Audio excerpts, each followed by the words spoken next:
Bon, Kate, j'ai dû tout recommencer. Parce que je crois que c'était mon stockage qui était insuffisant.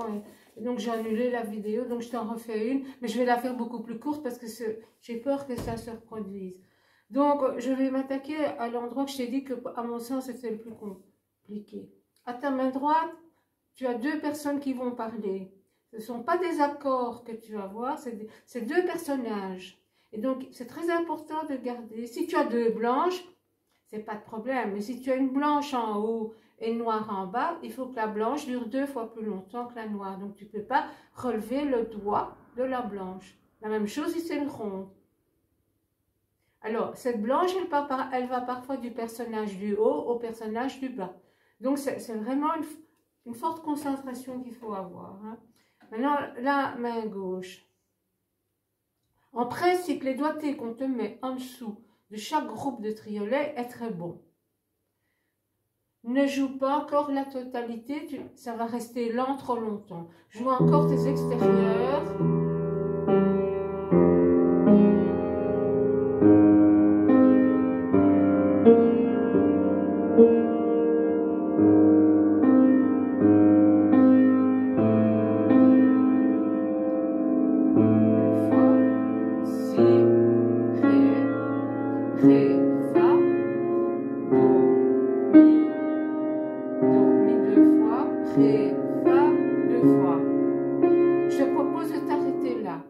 Donc laisse une mesure en suspens. On va l'enchaîner alors avec l'autre page.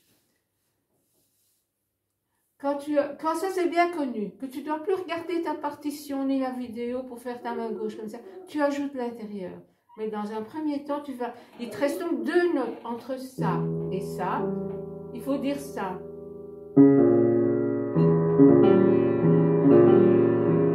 Ça, c'est la même vitesse que tu as fait ici. Donc, il faudra arriver à cette vitesse-là. Pour arriver à cette vitesse-là, tu vas me plaquer les deux notes qu'on n'a pas faites.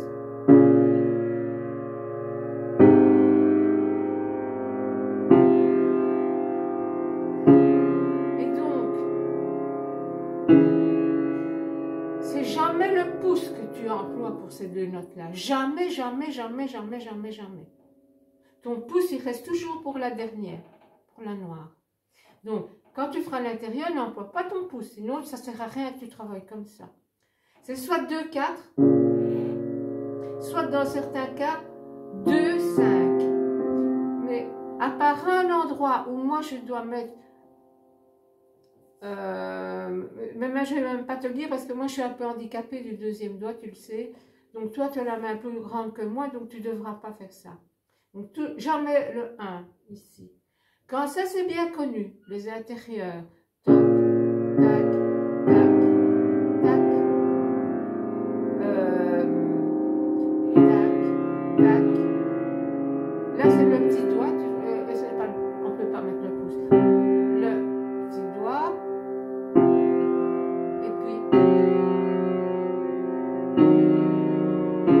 fais attention parce que ça change souvent les intérieurs.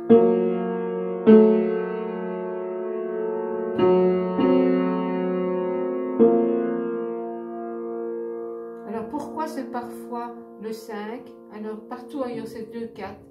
Parce que par exemple ici, c'est un Fa, c'est une octave. Et donc, tu peux mettre le 4, mais autant mettre du confort avec le 5. Donc voilà comment travailler. Maintenant, la main droite. Je vais d'abord te jouer le personnage du dessus. Après, je te jouerai le personnage du dessous.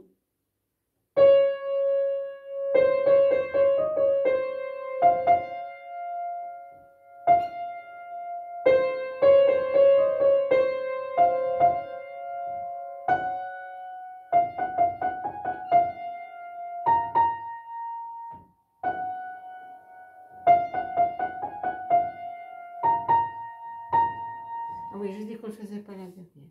Là, je te joue le personnage du dessous. Si bémol, La, Sol, Fa, Fa, Mi, Sol, Fa, Mi, Ré, Do, Si, Si, La, Do, Si, Si. Donc tu as 2 phrases maintenant. Si, la, sol, fa, fa, mi, sol, fa. Tu l'entends? Première phrase. Mi, ré, do, si, si, la, do, si. Tu entends, c'est bien distinct, ça dit quelque chose. Donc ça, c'est 2 personnes. Maintenant, je vais faire ces phrases à 2 mains. Donc, mon premier personnage.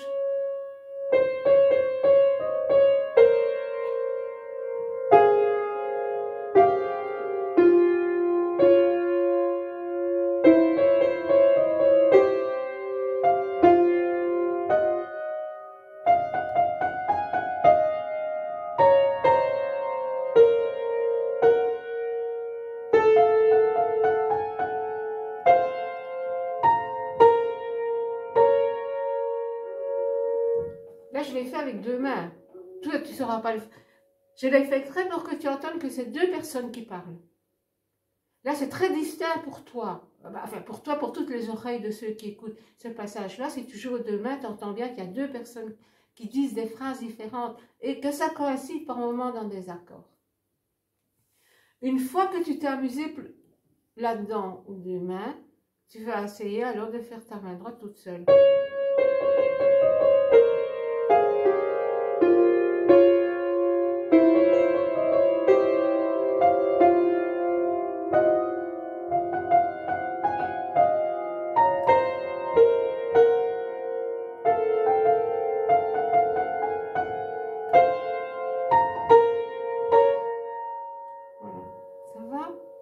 Donc ça, c'est ton travail jusqu'à mercredi. Tu entretiens bien tes phrases des si bécard et des fa dièse dans le premier triolet fortissimo que tu as, avec les accords qu'on a vus. Là, tu vois, ça, c'est des accords. Ça détonne un geste. Par exemple, oh, flûte, oh, non, c'est des accords. C'est pas des personnages qui parlent là. Tandis que quand on arrive au triolet, et aux blanches superposées, aux rondes blanches superposées, on est dans une rhétorique, ce que je t'ai expliqué dans le Jean-Sébastien Bach qu'on a fait en début d'année. Tu vois? Et donc, une rhétorique, les doigts sont obligés de parler à la place de la voix. Les chanteurs, ils auraient facile, là tu prends 2 chanteurs, ils chantent des notes différentes, et tu entends bien que ça va bien ensemble, et tu entends qu'ils ne disent pas la même chose, mais que ça sonne juste. Mais nous, on a 2 mains, et donc on doit faire ça. Et ici, on n'a qu'une main pour le faire. On doit faire comme des chanteurs, mais avec des doigts. Donc, il faut que tu aies d'abord compris tes phrases. Et c'est pour ça que je te les joué main gauche, main droite, pour que tu entendes bien les deux dialogues de la rhétorique. Voilà. Et alors, mercredi, je t'appelle à 12h30. Au revoir, Kate.